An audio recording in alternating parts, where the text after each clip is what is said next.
Everybody, today let us see about development of anther and microsporogenesis. Development of anther is eusporangiate. What does mean by eusporangiate? That is the anther developed from more than one archisporial cells, that is known as eusporangiate. So development of anther is what? Eusporangiate, that the anther develops from more than one archisporial cells. Initially, the anther appears as an outgrowth like structure. Then later, it becomes spherical or oval.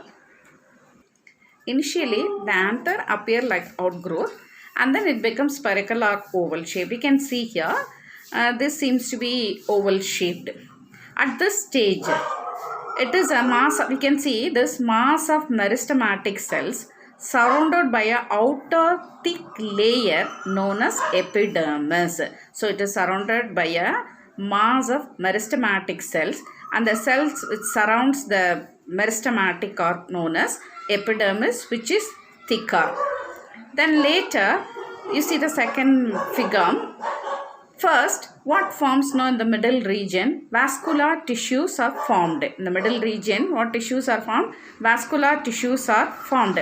Simultaneously, the cells which are located in these four corners, you can see, become large. They become what? Large. And these large cells which are located below the epidermis, and this region is known as hypodermal region. And this region is known as hypodermal region.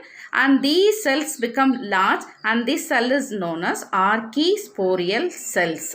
Okay, I'll repeat again. The cells which are located on the four corners, that is the hypodermal region, the cells become large, and those cells are called as what?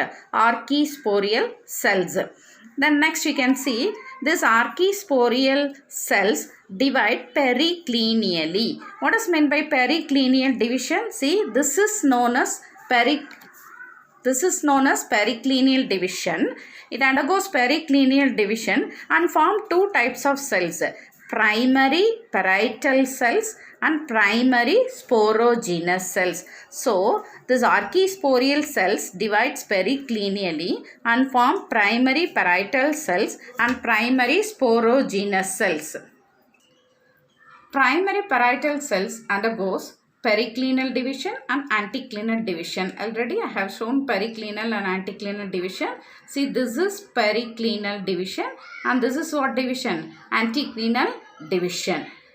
It undergoes periclinial and anticlinal division and forms the walls of the anther.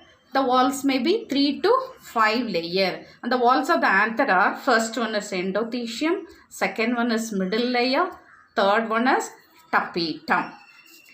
Next, primary sporogenous cells. These primary sporogenous cells divide mitotically and form sporogenous cells or sporogenous tissue. Later, these develop into microspore mother cells. MMC is microspore mother cells.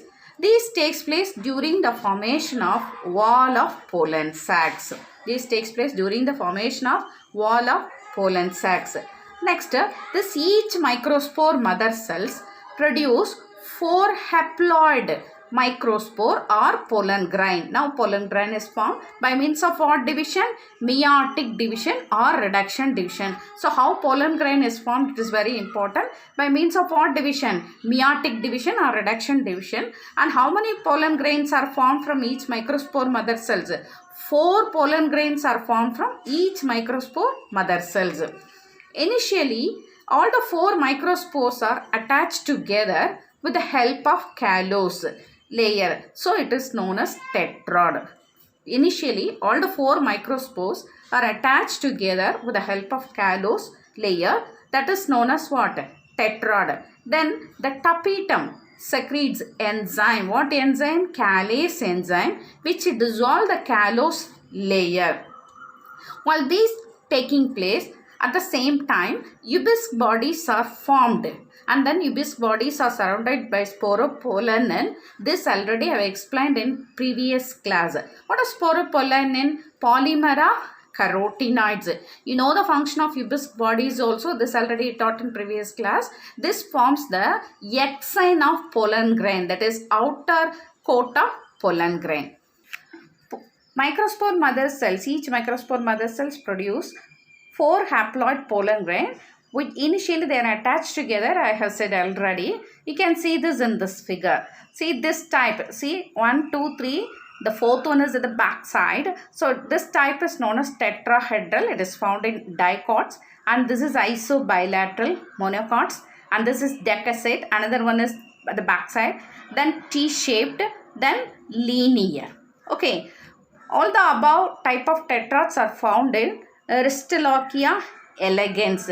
Most common type of tetrad is tetrahedral. This is the most common type. Later, tapetum secretes callase enzyme and dissolves the callose layer, and each pollen grains are separated. Some facts about pollen grain. First one, translator apparatus. Okay. Translator apparatus, you see this figure.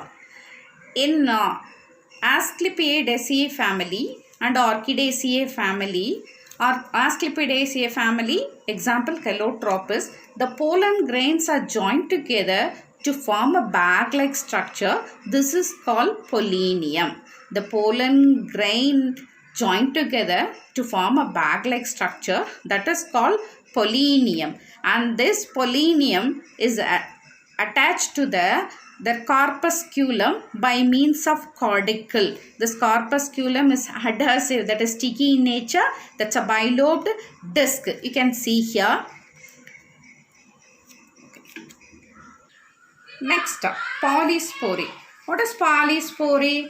We have already seen the pollen grains are in tetrad condition.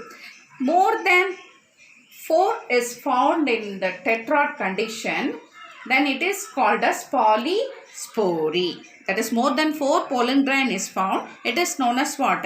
Polyspory. Example, Cuscuta. Third one, aeroallergens. Some of the pollen grains causes allergy. Example for that, Chenopodium, Parthenium. Parthenium, the common name is carrot grass. Then sorghum and amaranthus. See, pollen grain of ambrosia causes hay fever. Some people get chronic respiratory disorders due to pollen grain. Next one is pollen tablets and syrup. Pollen grains are rich in nutrients, and these pollen grains are used as a supplementary food in Western countries. Pollen grain consumption increases the performance of athletes and racehorse because it is rich in nutrients.